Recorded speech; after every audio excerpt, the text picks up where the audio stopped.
Welcome to the darkly humorous world of Leige, where today we uncover the secret of the safe. Leige helplessly chuckled, saying the passwords on paper at home. The robber asked, "Are you taking me home for it?"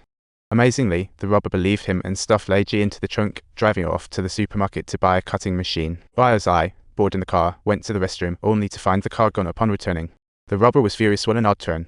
He returned to the supermarket, bought a steel brush, and inserted it into the window. The door popped open.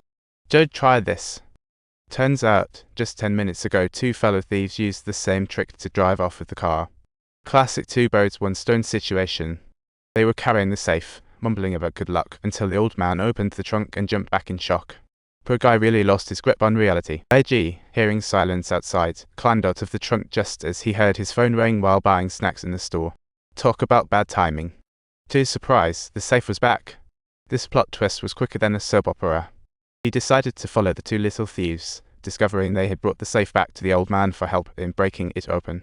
Talk about a rule. Leige strolled over and asked, "What's going on here?" The old man wore an innocent look, as these two little tykes claimed they found it at the supermarket entrance. "I found it on the ground," they said.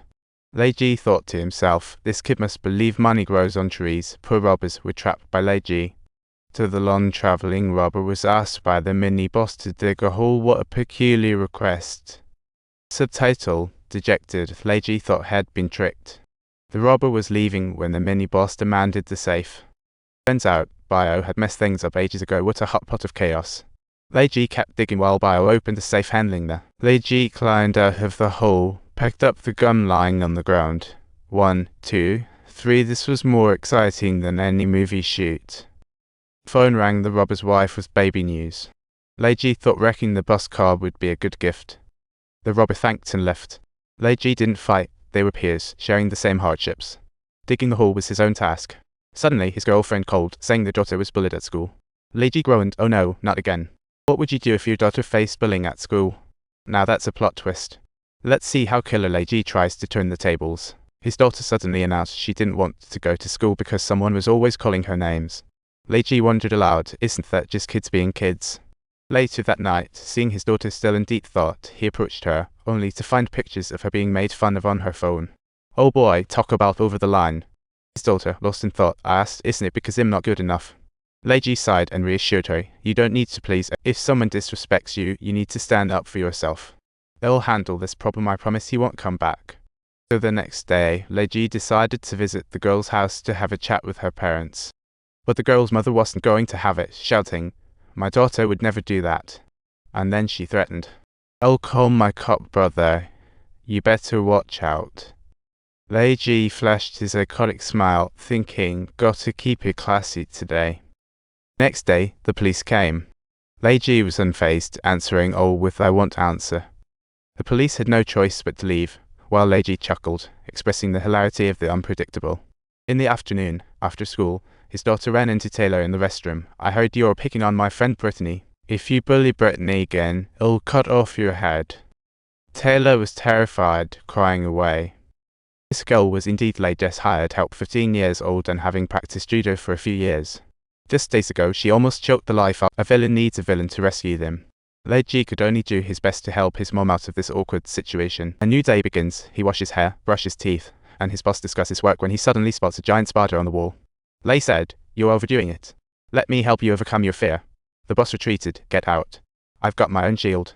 Just then, his client, an old man, arrived and said that in the 90s, police identified a suspect who knew some details. But there was no solid evidence, and the suspect had a prior record of child molestation. Now, dying of cancer, he wanted the truth about his daughter. As a father himself, Leige would never refuse the old man's request. He arrived at the suspect's home and asked him what had done with Jenny. The man looked bewildered and even threatened to call the police. "Well, that's bold." Leige scoffed, loaded his gun. "You don't want cops, no respect in the air. Jenny's dad just wants to know where she is. He's not about to call the cops on you." The faucet opened and the man panicked, though he claimed the money didn't matter to him. Subtitles, but his lips were sealed so tightly that there was no way to get information, and of course, Leige wasn't going to let him go easily. Finally, he broke under pressure, admitting the body was in an abandoned tunnel and asking Leige for help. Leige dug up a suitcase. Next morning, the father rushed over, heartbroken at his daughter's body.